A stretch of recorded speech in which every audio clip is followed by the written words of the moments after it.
c'est assez, ironique de se dire qu'au nom du féminisme, en fait, on va faire un cadeau, d'argent, à ceux qui en ont le moins besoin et à ceux qui sont déjà, plus privilégiés.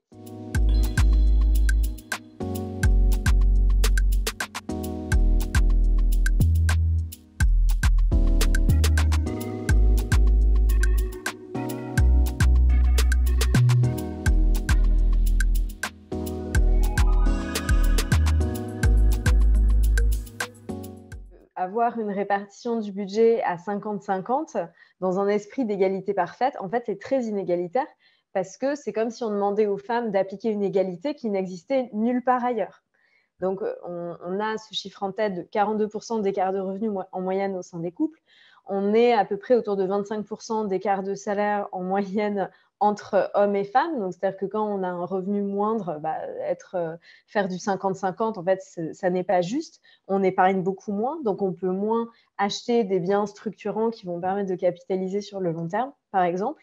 Et puis aussi, moi je dis, faire 50-50, c'est très bien quand on gagne à peu près la même chose, et quand on divise aussi à 50-50 les tâches domestiques et parentales, ce qui est encore très rarement le cas, puisque plus de 70% des tâches domestiques et parentales sont assurées aujourd'hui par les femmes. Parce que quand vous faites plus souvent la cuisine, plus souvent la vaisselle, que c'est vous qui allez chercher les enfants, et bah, du coup, vous dégagez du temps disponible pour votre conjoint pour qu'il soit très investi dans sa carrière. Et ça, c'est un investissement qui va lui rapporter sur le long terme en évolution de salaire, en droit au chômage et en droit à la retraite.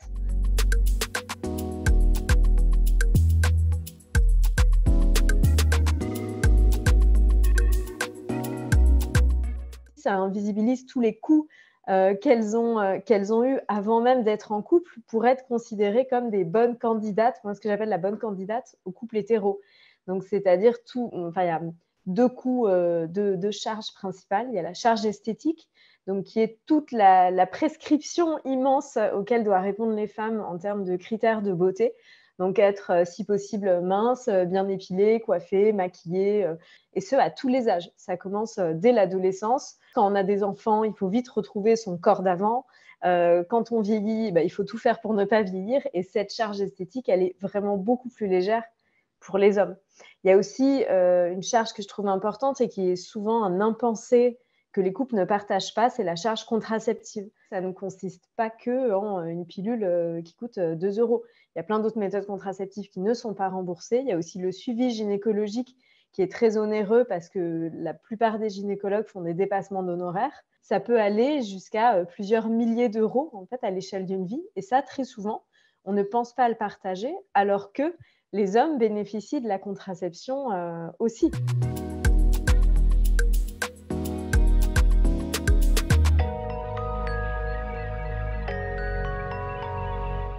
Pour prouver mon féminisme et pour prouver mon indépendance et pour défendre mon honneur, je sors ma carte bleue au restaurant et je refuse de me faire entretenir et je veux faire 50-50 et tout. Sauf qu'en fait, les inégalités sont toujours là et que penser que voilà, il suffit de faire 50-50, c'est être dans une illusion d'égalité et en fait, ça bénéficie. Enfin, c'est assez ironique de se dire qu'au nom du féminisme, en fait, on va faire un cadeau d'argent à ceux qui en ont le moins besoin et à ceux qui sont déjà plus privilégiés.